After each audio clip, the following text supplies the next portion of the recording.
세계에서 가장 위대한 의사들이 우리 몸 안에 있습니다. 그 의사들 중 하나 바로 호르몬인데요.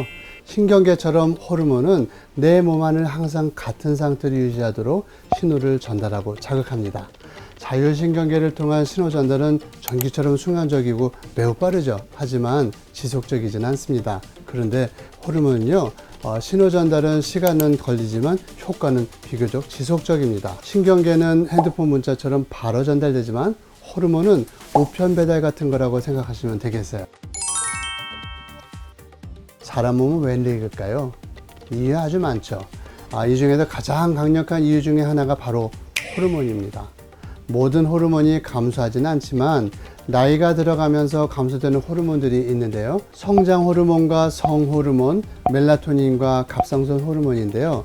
이 호르몬들이 줄어들면 세포의 노화에 가속도가 붙습니다. 그 중에서도 성호르몬과 성장 호르몬, 이거 소홀히 다뤄서는 안 됩니다.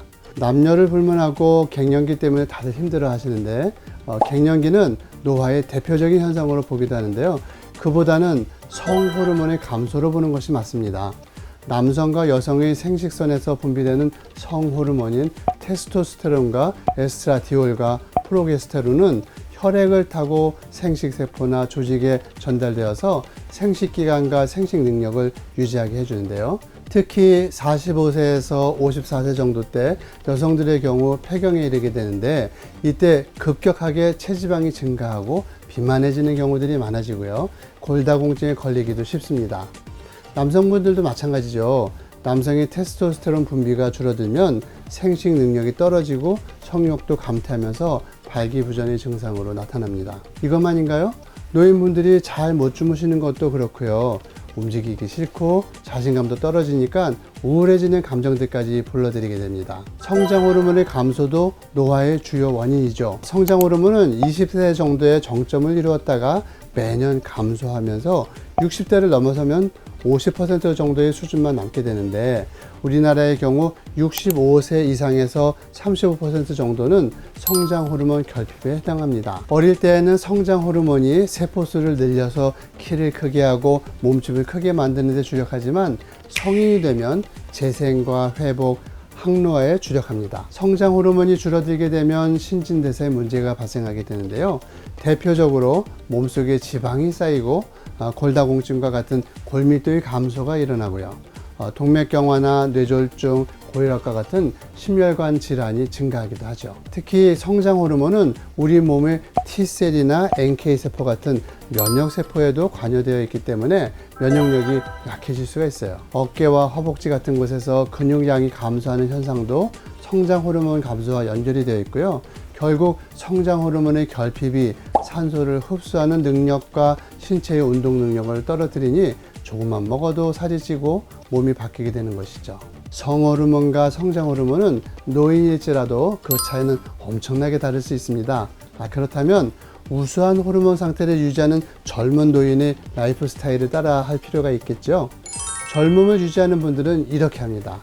60세 넘어가면 자신의 호르몬 상태를 검사해 보는 것이죠. 간단한 기초 검사와 혈액 검사만으로도 성호르몬과 성장 호르몬의 수치 상태를 확인할 수 있거든요. 이 수치로 자신의 노화가 정상 노화, 가속 노화, 성공 노화 중 어떤 상태인지 파악합니다. 그 다음 해답은 역시 생활에 있죠. 스트레스를 피하시고요. 단백질 적절하게 잘 먹고 적당한 운동하기, 그리고 중요한 것이 있는데 잘 자기입니다. 스트레스 상태에서 분비되는 코티솔 호르몬은 다른 호르몬들을 교란 상태에 빠지게 만들고요. 성장 호르몬을 덜 만들어내게 하는 원인 중에 하나거든요.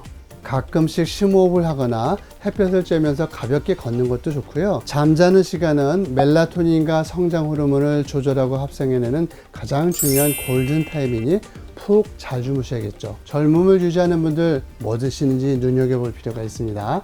알록달록한 신선한 야채들 맛있게 드시는 거 보신 적 있죠?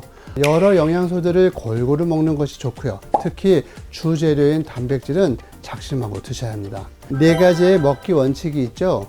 제때 먹기, 골고루 먹기, 적당히 먹기, 천천히 먹기. 이대로 실천한다면 지금보다 훨씬 더 건강한 호르몬 상태를 가질 수 있습니다. 그리고 잘 드셨다면 근육이 성호르몬, 성장 호르몬의 파트너니까 운동도 하셔야 되겠죠.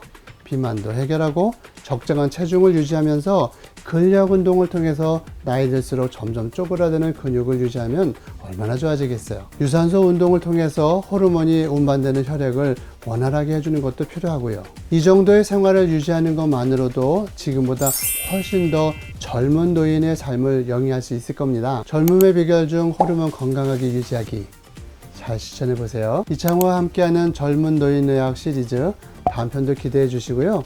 구독과 좋아요, 댓글, 알림 설정 잊지 마시고 다음 시간에 만나요.